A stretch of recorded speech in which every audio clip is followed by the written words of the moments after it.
वेद प्रचार मंडल जालंधर द्वारा प्रिंसिपल प्रवीण सैली के सानिध्य एवं मंडल के प्रांतीय महासचिव रोशनलाल आर्य के मार्गदर्शन में अंत्य विद्यालय वैदिक भाषण प्रतियोगिता का आयोजन शिव ज्योति पब्लिक स्कूल दीनदयाल उपाध्याय नगर जालंधर में किया गया।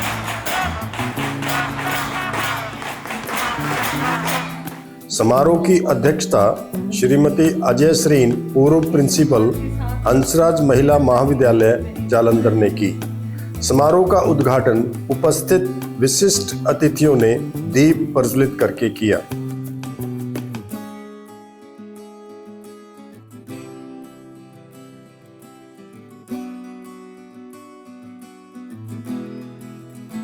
सुभाष शर्मा वरिष्ठ उप प्रधान स्पोर्ट्स एवं सर्जिकल एसोसिएशन, शोभा भगत सदस्य प्लानिंग बोर्ड पंजाब सरकार ने ड्रॉ निकालकर और प्रतिभागियों को बैज प्रदान करके प्रतियोगिता को आरंभ कराया। अतिथियों का स्वागत रजनीश आर्य, मधु शर्मा, प्रिंसिपल सोनाली कौर, प्रोफेसर सोमनाथ, बॉबी मल्होत्रा, राजन शर्मा एवं अन्य पदाधिकारियों ने किया।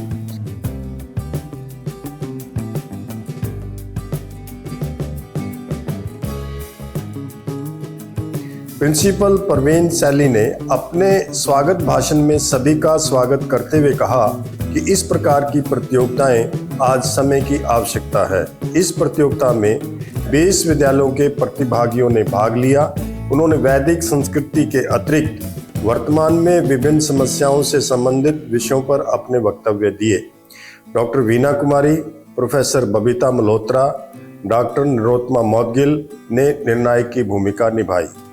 समारोह अध्यक्ष अजय श्रीन ने अपने संबोधन में कहा कि वर्तमान समय में युवा वर्ग तक वेदों का संदेश पहुंचाना पुण्य का कार्य है। इससे बच्चे संस्कारित होंगे। मंडल के प्रांतीय महासचिव रोशनलाल आर्य ने कहा कि आज यहाँ जो विषय प्रस्तुत किए गए हैं वे मानव जीवन को सफल बनाने के लिए बहुत ही उपयोगी हैं।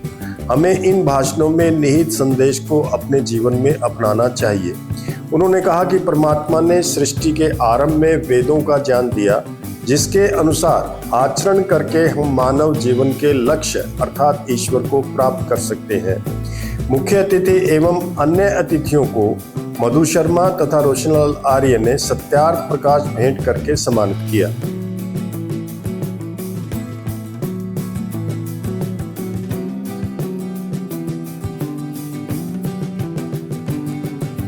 डॉक्टर अजय श्रीन ने विजेताओं को पुरस्कार एवं प्रमाण पत्र प्रदान किए। प्रतियोगिता के परिणाम: प्रथम पुरस्कार विशाखा शर्मा, कमला नेहरू पब्लिक स्कूल फगवाड़ा। द्वितीय पुरस्कार Eknoor Kaur, city public school Jalandhar. तृतीय पुरस्कार Bhavneet Kaur, Santoor international public school Phagwara. प्रशंसनीय पुरस्कार Kashish Tiwari, state public school नकोतर।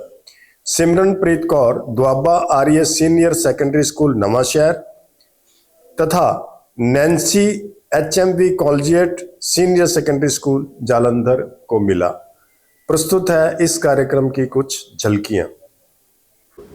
किसी भी प्रतियोगिता में निर्णायक गण की बहुत बड़ी भूमिका होती है। केवल वही होते हैं जो सारे के सारे प्रतियोगियों को बड़े ध्यान से सुनते हैं, बाकी कोई सुने या ना सुने। और वेद प्रचार मंडल की एक विशेषता ये है कि हम जो निर्णायक मंडल के लिए सदस्य बुलाते हैं वो बहुत ही लर्नर, निष्पक्ष होते हैं जो कि इस प्रतियोगिता को अंजाम देते हैं। पंडित धृतराम ज्योति जी के भी, डॉक्टर दुर्गादास ज्योति जी के भी और कृष्णा ज्योति जी के भी। मैं यहीं शिवदेवी स्कूल में पढ़ा करता था। ये उस समय कोट किशन चंद में रहा करते थे जहाँ मेरा जन्म हुआ। ये तो शायद काफ़ी उस समय भी बुजुर्ग थे, बेचारे कुर्सी पर बैठे रहते थे, लेकिन डॉक्टर साहब और मैडम कृष्णा ज्योति, इनकी तो उंगली पकड़ करके मैं कई बार गलियों में घूमा करता था। तो ऐसे लग रहा कि मैं अपने घर में वापस आ गया हूँ।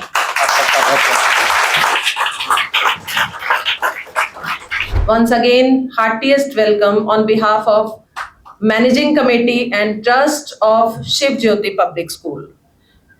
I'll be at fault अगर मैं अपनी मैनेजिंग कमेटी के member mister professor Somnath Sharma ji को यहाँ इंट्रोड्यूस ना करूं, क्योंकि मैनेजिंग कमेटी के बिहाफ पर प्रोफेसर शर्मा आज हमारे साथ यहाँ उपस्थित हैं, उनका भी हार्दिक अभिनंदन है। और इस सबसे ऊपर ऐसा मुझे लगता है श्री रोशन लाल आर्य जी, जो काफी दिनों से इस कार्यक्रम के लिए काफी भागदौड़ और जो भी सारे आयोजन हैं उन्हीं की गाइडलाइंस के अंडर हो रहे हैं, मेरा उनके लिए भी हार्दिक अभिनंदन। उपस्थित सभी मेंबर्स का बड़ा डिटेल्ड इंट्रोडक्शन श्री रोशन लाल आर्य जी की तरफ से दिया गया है। अब उसके बाद मेरा कुछ भी कहना ये एक रेपिटेशन और टाइम की वेस्टेज होगा। जिस भावना के साथ इस कार्यक्रम को किया जा रहा है, क्योंकि आज सामाजिक जीवन में हम जो मूल्यों का पतन देख रहे हैं, अगर उस भावना को हम, जैसा कि अभी सर ने कहा कि जो भी यहाँ पर बोलने के लिए वक्ता आएंगे, पार्टिसिपेंट्स आएंगे, प्रतिभागी आएंगे, अगर आप अपनी जिंदगी में उसको अप्लाई कर सकें तो ये आज का बहुत बड़ा अचीवमेंट होगा। सो बच्चों, जो कुछ भी हम कहें कथनी और करनी में अंतर न रखें। सिर्फ चंद बातें बोल देना और एक प्राइज ले लेना, ये ऐसे आयोजनों का मंतव्य नहीं है। स्कूल की एक शॉर्ट सी इंट्रोडक्शन, क्योंकि यहाँ हमें सौभाग्य मिला है इस प्रतियोगिता का आयोजन करने का, तो मैं आप सभी उपस्थित सज्जनों को ये बताना चाहती हूँ, श्री धृतराम ज्योति चैरिटेबल ट्रस्ट के अंडर चलाया जा रहा ये स्कूल शिव ज्योति पब्लिक स्कूल 1988 में मात्र 7 कमरों के साथ शुरू हुआ। अभी हमारे जो जजमेंट की टीम है उसमें मैडम बबीता जी हैं, उनका बेटा भी यहीं से पास आउट है। तो आज ये विद्यालय गत 1988 से समाज की सेवा कर रहा है।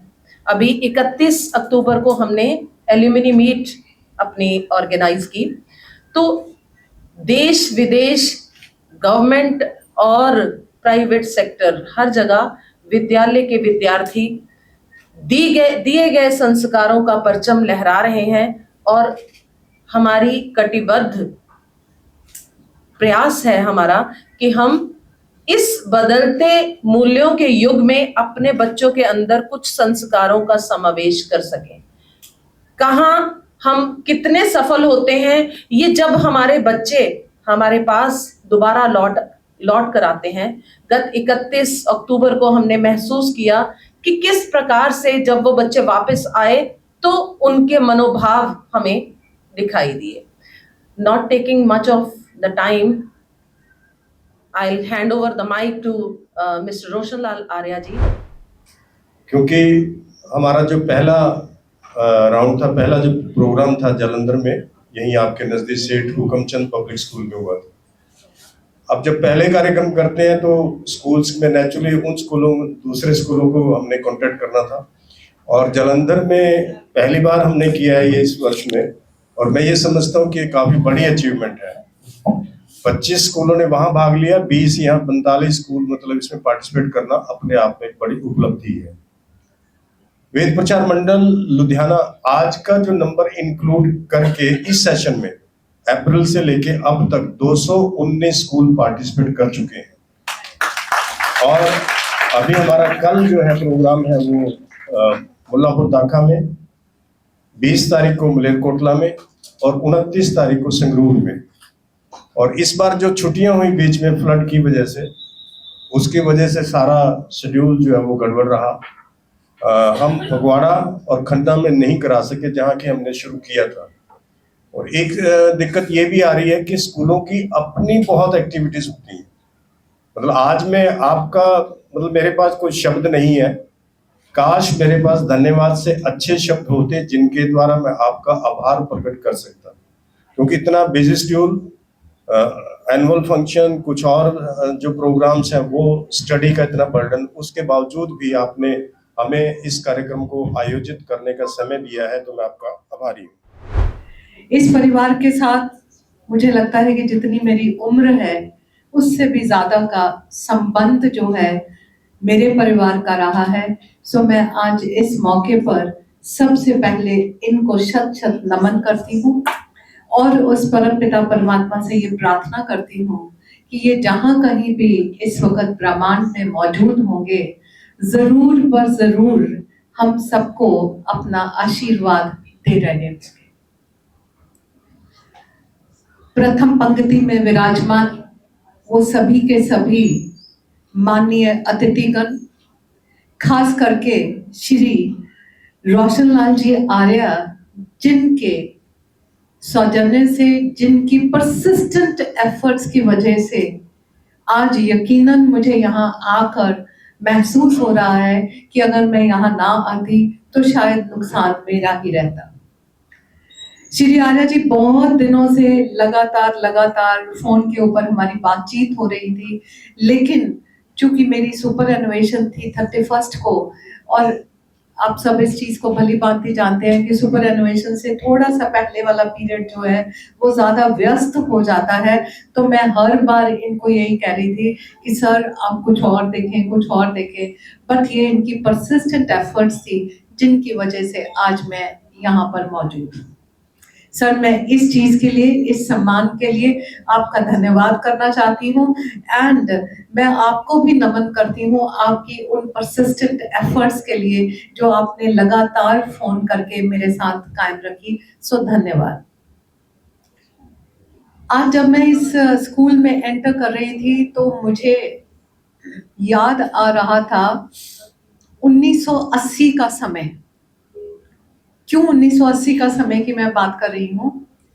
क्योंकि 1980 में, यस 80 की ही बात है, 1980 में मैंने 10वीं कक्षा पास करी और मेरी क्लासमेट जो है वो ज्योति मैम की बेटी आभा, हम दोनों क्लासमेट्स थे। वो इस स्कूल से 10वीं की परीक्षा दे रही थी और मैं साईदास गर्ल्स स्कूल से 10वीं की परीक्षा दे रही थी। मेरी माँ भी वहाँ पे अध्यापक थी, आभा की माँ भी यहाँ पे अध्यापक थी और इस तरह से हमारा रिश्ता जो है, परिवारों का रिश्ता तो था ही था, लेकिन हम दोनों स्टूडेंट्स का भी बड़ा अच्छा रिश्ता था कि हम इकट्ठे बैठकर अक्सर पढ़ा करते थे। और जिस तरह से बच्चों आज आप यहाँ भाषण प्रतियोगिता में अलग अलग स्कूलों से आए हैं, मेरा और आभा का भी इसी तरह से सेम स्टेज के ऊपर अलग अलग जगह पे जाना होता था। सो आज के दिन में आभा को भी याद कर रही। आपने विभिन्न विषयों के बारे में यहाँ पे बात करी, आपके पास बहुत बड़ा प्लेटफॉर्म था आज बातचीत करने का। आपने सरदार भगत सिंह की बात भी करी, आपने एनवायरनमेंट की बात भी करी, आपने वैल्यूज की बात भी करी, आपने कर्मों की बात भी करी, बहुत सारे विषयों के ऊपर आपने बात करी। और मुझे लगता है कि अध्यक्षीय भाषण में इतनी सारी चीजों को समेट लेना शायद संभव नहीं है। सो मैं अपनी बात को सिर्फ और सिर्फ आज वैल्यूज और संस्कार के ऊपर ही सीमित रखती हूँ, ताकि जो कुछ भी हम टेक अवे यहाँ से लेकर जाएं वो हमारे जीवन में वाकई ही अनुसरणीय हो। ठीक कहा कुछ बच्चियों ने यहाँ पे कि हमारे सबसे पहले संस्कार जो हैं वो हमें माँ के पेट से मिलते हैं, माँ की कोख से मिलते हैं। और इसीलिए हमारे बुजुर्ग कहा करते थे कि जब बच्चा पैदा होने वाला हो तो माँ को सुसंगति में रहना चाहिए, माँ के विचार अच्छे होने चाहिए, उसको भोजन अच्छा करना चाहिए, ऐसा हमारे बुजुर्ग कहा करते थे। और यकीनन उन चीजों का असर भी होता था, उन चीजों का असर आज भी होता है। अगर हम अच्छे खाने की बात करें तो आप ये देखें कि आपकी रसोई में इंग्रेडिएंट्स वही हैं। खाना अगर आपकी माँ बनाती है तो उसका स्वाद डिफरेंट है, खाना अगर आपका कुक बनाता है तो उसका स्वाद डिफरेंट है। क्योंकि जब आपकी माँ खाना बना रही है तो वो पाठ करते हुए खाना बना रही है, वो उसमें वो ब्लेसिंग्स, वो आशीर्वाद देकर खाना बना रही है, और जब वो कुक खाना बना रहा है तो वो अपने मोबाइल के ऊपर और तरह का मटेरियल सुन रहा है। उसके दिमाग में उस वक्त कुछ और चीजें चल रही हैं। यही फर्क है सेम इंग्रेडिएंट से बनने वाले एक अच्छे खाने का और एक ऐसा खाना जो हमें उत्तेजित कर देता है, जो हमारी ऊर्जा को इस लेवल तक ले जाता है कि आज समाज में इतना क्राइम बढ़ रहा है। ठीक यही बात उन संस्कारों की भी है। जिन घरों में बुजुर्ग हैं, जिन घरों में माता पिता हैं और उनके आगे आपके दादा दादी, नाना नानी, ये सब लोग भी हैं, उन घरों का वातावरण, अगर उसका कंपैरिजन हम उन घरों से करें कि जहां पर न्यूक्लियर फैमिलीज हैं, जहां पे बच्चों को रिसीव करने के लिए कोई सपोर्टिंग स्टाफ है, कोई हेल्प है, और बच्चों के उन विचारों को सुनने के लिए माँ बाप के पास समय नहीं है, तो वहां पे वो संस्कार क्या करेंगे, वहां पे वो वैल्यूज क्या करेंगे। आप थोड़ा सा अंदाजा लगा के देखिए कि एक बच्चा, आप सब लोग, आप रोज प्रैक्टिकल मुझे लगता है कि ये करते होंगे, आप लोगों के पास आज कंपटीशन का इतना ज्यादा प्रेशर है आप लोगों के ऊपर कि एक एक नंबर, दो दो नंबर से भी आप परेशान हो जाते हैं।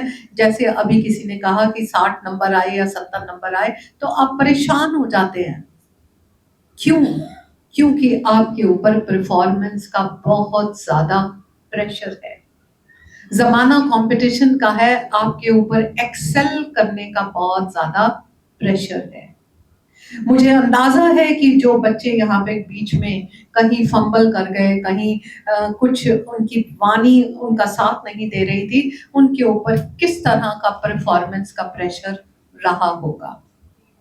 उन सारे प्रेशर्स से जूझते हुए जब 3 बजे स्कूल की घंटी बजती है और आप अपने घर जाते हैं, ये सोचकर कि मैं ये सारा का सारा प्रेशर अनलोड कर दूंगी माँ की गोद में जाके, माँ के आंचल तले, और वहां पर माँ ही मौजूद ना हो, वहां पर वो आंचल ही मौजूद ना हो, वहां पर वो कंधा ही मौजूद ना हो, तो आपकी मनोस्थिति कैसी होगी।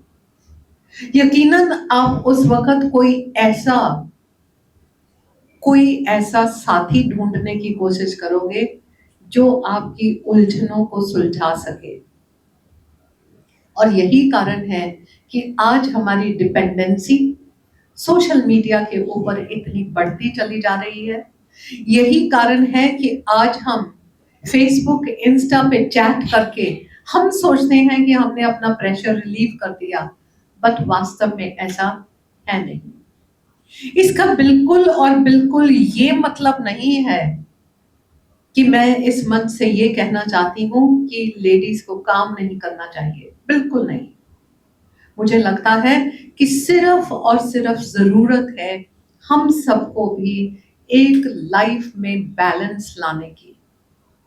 मैं 3 बजे, मैं 4 बजे, मैं 5 बजे जब घर चली गई तो फिर हमारा फर्ज बनता है, हमारी जिम्मेवारी बनती है कि बच्चों को 2 घंटे न दे पाए तो कम से कम आधा घंटा दीजिए, 30 मिनट दीजिए, लेकिन वो 30 मिनट जो हैं वो 29 मिनट और 60 सेकंड फिर वो उस बच्चे के हों।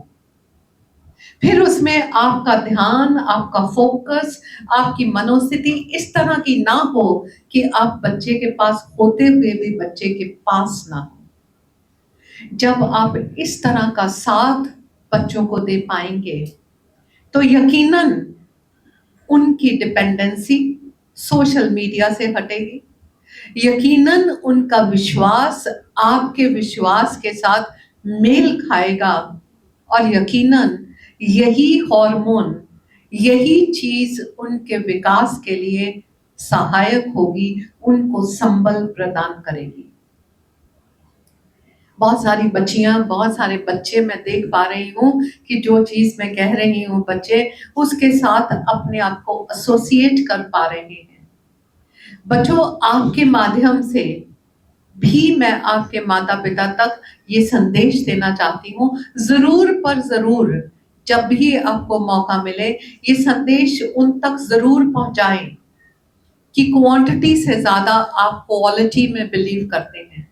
आज का जो जमाना आ गया है, जितनी महंगाई हो गई है, जितनी चीजों की हमें आवश्यकता पड़ने लगी है, जितना हमारा कॉस्ट ऑफ एजुकेशन एक्सपेंडिचर बढ़ गया है, यकीनन उसमें सिर्फ एक मेल पर्सन के काम करने से गुजारा नहीं हो सकता। इस चीज को हम मानते हैं, इस चीज को मैं भी मानती हूँ। मैंने 36 साल जो है वो टीचिंग करियर में काम किया है और मैं ये वाउच नहीं कर सकती कि जो कुछ मैं कह रही हूँ मैंने भी जिंदगी में ये सब किया है, लेकिन मैंने कोशिश जरूर करी है।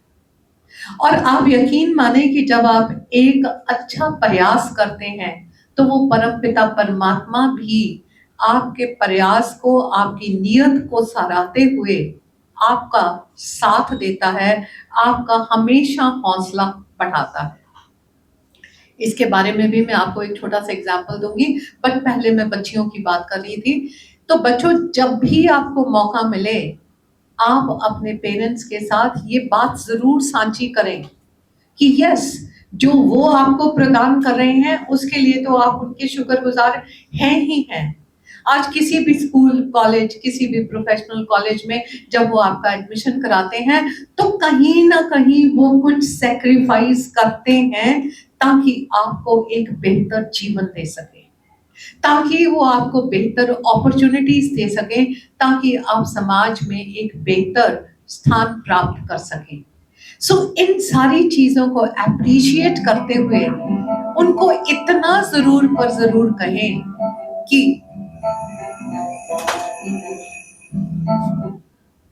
कि इन सब चीजों के साथ साथ जिस चीज की आपको जरूरत है वह है उनके समय की, वह है उनकी गाइडेंस की, वह है उनके साथ की।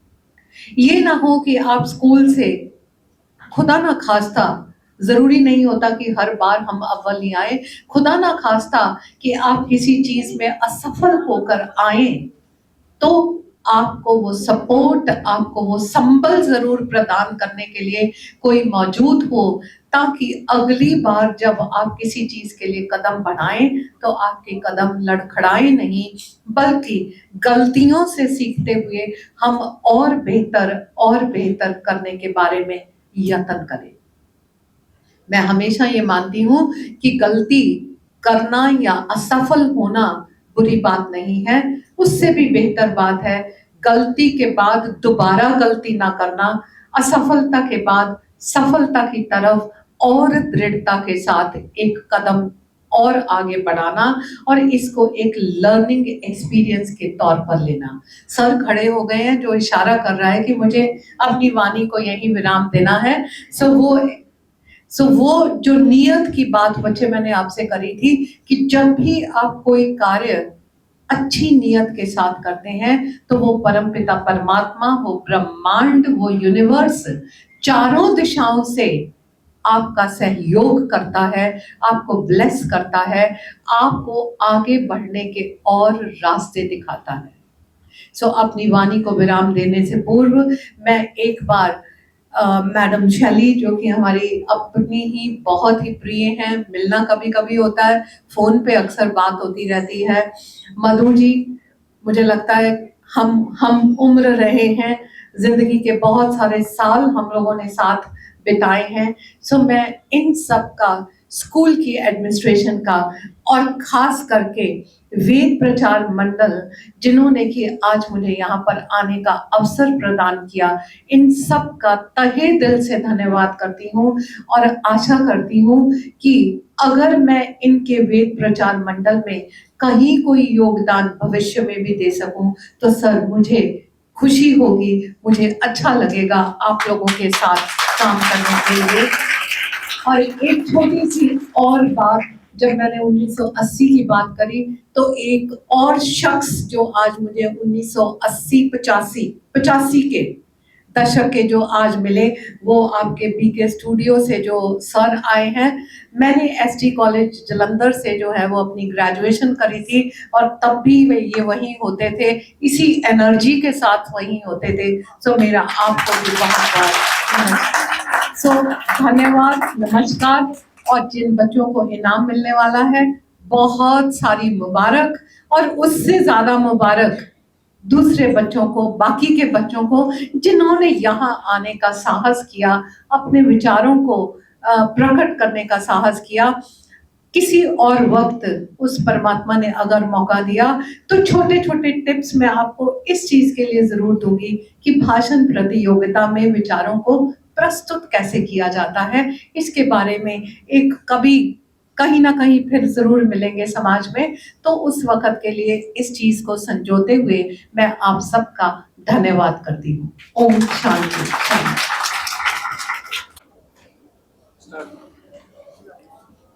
नमस्कार। मैं आज इस बहुत ही पवित्र दिन पे शिव ज्योति पब्लिक स्कूल च होया जो कार्यक्रम है उसके लिए मैं सबनों बहुत बहुत मुबारकबाद देती हूँ। और मैं यहाँ आकर जो बच्चों का उत्साह देखा है, जो बच्चों में इतनी अच्छी उनकी जो परफॉर्मेंस थी, उसमें बहुत ज़्यादा अच्छा बच्चों ने जो टॉपिक लिए थे बहुत ही वो बढ़िया थे और उसमें बच्चों ने बहुत बढ़िया अपना परफॉर्मेंस किया है। और मैं सभी को मुबारकबाद देती हूँ जिन बच्चों को प्राइज़ भी मिले हैं और जिनको थोड़ा सा एक आधा मिस्टेक होने से, थोड़ा सा कॉन्फिडेंस डाउन होने से बच्चों जो रह चुके हैं, मेरे को लगता है कि वो बच्चे लोग बहुत अच्छा आगे से एक्सपीरियंस लेंगे और बहुत जल्दी उनको दोबारा ये प्लेटफॉर्म मिलेगा और वहाँ पे बहुत बढ़िया देंगे अपने जो भी उनके टॉपिक में थे। जो कोई मिस्टेक हो गई है उसके लिए बच्चों को और भी आगे अच्छा बढ़ चढ़ के आएंगे बच्चे। और बहुत बढ़िया सर जो अपने रोशनलाल सर हैं जो वहाँ का स्टाफ मेंबर थे, सभी का बहुत बहुत धन्यवाद करती हूँ जिन्होंने मुझे जहाँ आने का निमंत्रण दिया था। और मैं फिर से बहुत बहुत मुबारकबाद देती हूँ कि जी बच्चों ने बहुत बढ़िया दिया है, जो टीचर्स ने उनको गाइड किया है, जो उनका जो हमारा भविष्य है जे बच्चे, और टीचर्स ने उनको बहुत बढ़िया आगे गाइड किया है। सबका धन्यवाद करती हूँ। जय हिंद। आज विद्या के इस पवित्र प्रांगण में, शिव ज्योति स्कूल के प्रांगण में अंतर विद्यालय भाषण प्रतियोगिता का आयोजन किया गया, जिसमें वेद प्रचार मंडल लुधियाना से जितने भी पदाधिकारी थे वो यहाँ पर पधारे। लगभग 20 स्कूलों की विद्यार्थियों ने यहाँ पे भाग लिया और विभिन्न विषयों पर, जो ज्वलंत विषय हैं उन पर उन्होंने अपने भाषण दिए। बहुत ही उम्दा उनके विचार थे। उन्होंने संस्कारों की बात की, उन्होंने प्रदूषण की बात की, उन्होंने आर्य समाज की बात की, वेदों की बात की, भारतीय संस्कृति की बात की, संस्कारों की बात की और आहार, विचार, व्यवहार, संस्कार, इन सभी विषयों पर उन्होंने अपने विचार व्यक्त किए। ये बहुत ही सराहनीय एक प्रयास है बच्चों में संस्कार देने का, भारतीय संस्कृति को जिंदा रखने का, भारतीयता को जन जन तक पहुंचाने का एक बहुत बड़ा अच्छा प्रयास है जो वेद प्रचार मंडल कर रहा है। और हम उनका आभार व्यक्त करते हैं। और स्कूल के विशेष तौर पर जितने भी स्कूल के कर्मचारी हैं, चाहे वो टीचिंग में थे चाहे वो नॉन टीचिंग में हैं, सब ने यहाँ पर अपना योगदान देकर के इस उम्दा समारोह का बहुत ही आयोजन किया। और भगवान उनकी लंबी उम्र करे, हर खुशी दे और वो स्वस्थ रहें, सुसंस्कृत रहें और अपने आने वाले समाज को दिशा व दृष्टि प्रदान करते रहें। इसी कामना के साथ जय भारत, जय भारत। मैं समझता हूँ कि आज के युग में जब सोशल मीडिया का बच्चों के ऊपर, तो क्या पूरे परिवार के ऊपर, कुटुंब के ऊपर बहुत बुरा प्रभाव पड़ रहा है। ऐसे आयोजन जो हैं ये ही एक सही मार्गदर्शन बच्चों का और हमारी पीढ़ी का कर सकते हैं, क्योंकि सोशल मीडिया जो है वो बेसिकली हमारा जो कॉन्सेप्ट फैमिली का है उसको नष्ट कर रहा है। और यही डिफरेंस है अमेरिका और इंडिया में कि यहाँ फैमिली भी है और फैमिली वैल्यूज़ भी हैं। और ये फैमिली वैल्यूज जो हैं, ये पूरा भारत जो है, पूरी दुनिया को, भारत की विलक्षणता इसी में है कि भारत में फैमिली है, भारत में संबंध हैं, भारत में प्यार है, भारत में बिजनेस रिलेशन नहीं है। और आज हम जानते हैं कि टेक्नोलॉजी जो है वो बहुत इम्पोर्टेंट फैक्टर है आने वाले समय में, लेकिन अगर हम देखें कि तकनीक के साथ साथ अगर हम अपने संस्कारों की रक्षा नहीं करेंगे तो हम विकास नहीं, विनाश के पथ पर जाएंगे। तो मैं समझता हूँ कि अगर हमने अपनी पीढ़ी को बचाना है और उसको सही मार्गदर्शन उनका करना है, तो जो बच्चे हैं जो स्कूलों में पढ़ रहे हैं और उनमें सही तरह का उनका जो रूट है, रूटेड अगर हमने उनको करना है, तो यही बेस्ट टाइम है। कैच देम यंग, उनको अच्छे संस्कार प्रैक्टिकली, ये नहीं कि भाषण हो गया और बात खत्म हो गई, नहीं, इन विचारों को अपने जीवन में अपनाना है। और इससे बढ़िया और कौन हो सकता है टीचर के सिवा, क्योंकि जो मैं समझता हूँ कि parents are the first teacher and teacher are the second parents. तो मेरे को लगता है कि परिवार के हाथ से तो डोर निकल गई, क्योंकि एक दो दो बच्चे हैं और ना नाना दादी, संस्कार कहाँ से लेंगे? धर्म वाली बात भी कुछ इतनी ज़्यादा जो प्रबल नहीं है कि वो बच्चों के अंदर जो है वो वैल्यू सिस्टम डाल सके। एक टीचर ही बचता है, मैं समझता हूँ, कि जो बच्चों को अपने कार्य करते समय और एक आप खुद एग्जाम्पल बन के, एक मॉडल रोल बन के बच्चों के जीवन में एक बहुत बड़ा परिवर्तन ला सकता है। तो इसलिए मैं समझता हूँ कि ऐसे प्रोग्राम, मैं मुबारकबाद भी देता हूँ प्रचार मंडल को कि वो ये काम कर रहे हैं, जो काम जो समाज को करना चाहिए।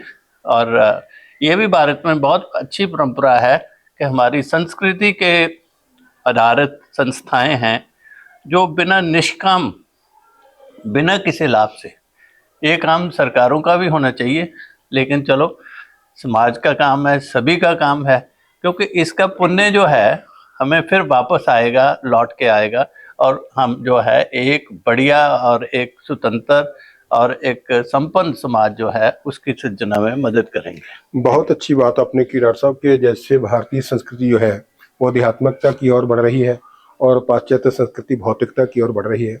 भौतिकता और आध्यात्मिकता का दोनों का अगर समन्वय होगा तो ये भारत फिर एक बार फिर पुनः विश्व गुरु बनेगा। और जैसे पहले विश्व को दृष्टि देने वाला गुरु भारत था, वो आने वाले समय में भी फिर विश्व गुरु की उपाधि को सुशोभित होगा। और बहुत अच्छी बात है कि आजकल जो सोशल मीडिया के माध्यम से जो बच्चे सोशल मीडिया से जुड़ रहे हैं या इलेक्ट्रॉनिक मीडिया से जुड़ रहे हैं, वो अपने संस्कारों से संस्कार विहीन होते जा रहे हैं, परिवार टूट रहे हैं, एकल परिवार हो रहे हैं। संयुक्त परिवारों की बात आपने बहुत अच्छे ढंग से की कि संयुक्त परिवारों में दादा दादी, नाना नानी, मामा मामी सारे इकट्ठे हुआ करते थे, चाचा चाची। अब तो रिश्ते ही संकुचित हो गए, न मासी रही, न मामा रहा, न मासी रही, न चाचा रहा, न ताया रहा, एक एक बच्चा है और बड़ी मुश्किल आती है। और ऐसी अवस्था में अगर कोई एक सराहनीय प्रयास हो रहा है वेद प्रचार मंडल की ओर से, बहुत बड़ा प्रयास है। और ऐसा आज से नहीं वो कर रहे, लगभग आज उन्होंने बताया कि 45 वर्ष हो गए हैं मेरे को इस संस्था को चलाते हुए। और ये नहीं है कि वो सिर्फ जालंधर के स्कूलों के ही अवगत करा रहे हैं, वो पूरे पंजाब के जितने भी स्कूल हैं, चाहे वो गांव में हैं, चाहे वो शहरों में हैं, चाहे वो नगरों में हैं, चाहे महानगरों में हैं, सबको वो सुसंस्कृत कर रहे हैं और संस्कार दे रहे हैं। सबसे बड़ी बात संस्कार देनी होती है, संस्कारों से ही आदमी बड़ा होता है। और मैं तो इसीलिए उन बच्चों को भी हमेशा यही कहता हूं कि आपका जो उच्चारण है वो अगर आचरण में बदल जाए तो कितना अच्छा होगा। यानी हमारी भारतीय संस्कृति में चित्रों की नहीं, चरित्रों की पूजा होती है।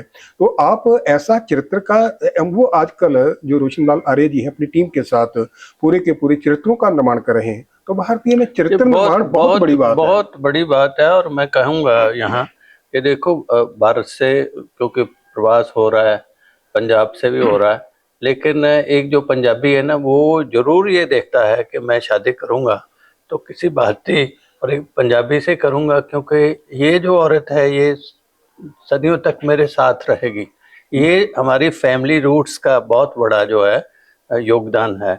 और ये कोई बात आज की नहीं है कि हमने अपने सभ्याचार को मान भी करना है और उसको बचाना भी है।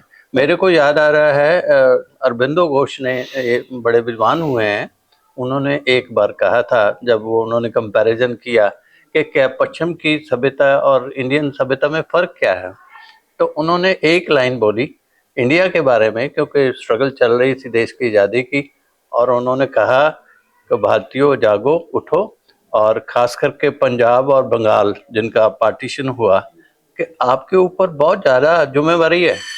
और उन्होंने जो एक विलक्षण बात कही इंडिया के बारे में, लोगों के बारे में, उन्होंने कहा materially we are nothing, culturally we are everything. Everything, बिल्कुल ठीक। तो हमारा कल्चर ही हमारी स्ट्रेंथ है, बाकी जो पैसा की जो खेल है, या दौड़ है, या व्यापार है, या जो भी है, वो चीज़ अलग है। हमारी ताकत हमारा कल्चर है। बिल्कुल, हम अपने कल्चर से ही समृद्ध हैं, क्योंकि संस्कार का मतलब क्या होता है? शुद्धिकरण, प्योरीफाई है, सुसंस्कृत, परिष्कृत, ये संस्कारों का अर्थ है। तो जो हमारे समुदाय में, हमारी भारतीय समुदाय में जितने भी जो अच्छे विचार हैं, जो बिल्कुल छन करके आए हैं, वही हमारे संस्कार हैं। संस्कार दो तरह के होते हैं, एक तो आत्मिक संस्कार होते हैं, एक भौतिक संस्कार होते हैं। शरीर का मुंडन करना, साफ करना, ये भौतिकता की ओर है। लेकिन आंतरिक संस्कार हमारे विचार हैं। तो विचारों को जो प्रगति देने वाले एक बहुत बड़े प्रयास कर रहे हैं रोशनलाल आर्य जी, वो वाकई मुबारक के पात्र हैं, क्योंकि यही संस्कार आगे समाज का निर्माण करेंगे। यही संस्कार के व्यक्ति भविष्य का निर्माण करेंगे, एक बात मैं भारतीयता का यहाँ निर्माण करेंगे। हाँ जी, कहना चाहूँगा जो बड़ी इम्पोर्टेंट है नई पीढ़ी के लिए, वो ये है कि गांधी जी जो हमारे राष्ट्रपिता हैं जी, उन्होंने जो उनकी विचारधारा है वो पूरी तौर पे दो चीज़ों पे आधारित है, और वो मूल्य क्या हैं? वो है अहिंसा और सच। सच से हमने दुनिया को प्रूव कर दिया कि आज़ादी तो हम लेंगे। क्यों? क्योंकि हम सच के ऊपर चल रहे हैं। और दूसरी बात, रास्ता क्या है? वो नॉन वायलेंस। दुनिया में ऐसी कोई मिसाल नहीं बनती किसी देश ने भी इतने शक्तिशाली ब्रिटिश साम्राज्य के विरुद्ध शांतिपूर्वक आंदोलन करके आज़ादी प्राप्त की हो। तो ये हमारी जो वैल्यू हैं, जो सत्य, अहिंसा, दया, करुणा, ये कहीं भी किसी भी संस्कृति में और नहीं मिलती। और ये भारत जो है, आई थिंक संतों का, ऋषि मुनियों का देश है। बिल्कुल। इसलिए ये चीज़ें जो है, ये आने वाली जो पीढ़ी है उनको ग्रहण करनी बहुत। एक बात डॉक्टर साहब मैं और इसमें ऐड करना चाहता हूँ, क्योंकि जो हमारी वैदिक संस्कृति थी उसमें कंठस्थ विधि थी। तो कंठस्थ विधि के माध्यम से ही जो गुरु था वो अपने शिष्यों को कंठस्थ करवाता था। वही कंठस्थ विधि आगे चलती गई और वही हमारे संस्कार बने। और आज ये भाषण प्रतियोगिता जो कंठस्थ करके बच्चों को याद करवाया जा रहा है, क्योंकि जो हमारी जितनी भी पुस्तकें हैं कल को अगर नष्ट भी हो जाएंगी, लेकिन हमारे जो बच्चों के मन में जो संस्कार बने हुए हैं, जो विचार बने हुए हैं, वो कंठस्थ विधि के माध्यम से आगे चलेंगे। और ये एक बहुत ही अच्छा प्रयास है कि कंठस्थ विधि के माध्यम से हमारे विचारों को आगे ले जाया जा रहा है, और ये बहुत ही एक अच्छा प्रयास है। और विशेष रूप से मैं शिव ज्योति स्कूल के सभी पदाधिकारी, सभी कर्मचारी, सभी टीचिंग और नॉन टीचिंग का आभार व्यक्त करता हूं, जिन्होंने एक बहुत ही अच्छा प्रयास किया है और बहुत ही सराहनीय है और बहुत ही अच्छी व्यवस्था है। और ये अगर मैं कहूं कि नॉर्थ इंडिया का सबसे पहला स्कूल है जिसको भारत में सर्वप्रथम स्कूल जो था वो घोषित किया गया था। और ये नॉर्थ इंडिया का ही नहीं, पूरे भारत का ही अग्रणी स्कूल है, और जिसका नाम है शिव ज्योति। तो शिव ज्योति का मतलब ज्योति पूरे के पूरे विश्व को अलौकित कर रही है, प्रकाशित कर रही है, और पूरे को विश्व को दिशा में दृष्टि दे रही है। और ऐसे ही ये यहाँ के अध्यापक, यहाँ के कर्मचारी, यहाँ की मैनेजिंग कमेटी वो दिशा व दृष्टि देती रहे, और ये बच्चों में संस्कार भरती रहे, और ये स्कूल जो है वो तरक्की करता रहे। यही हमारी कामना है, यही हमारी अभिलाषा है, यही आशा है। धन्यवाद।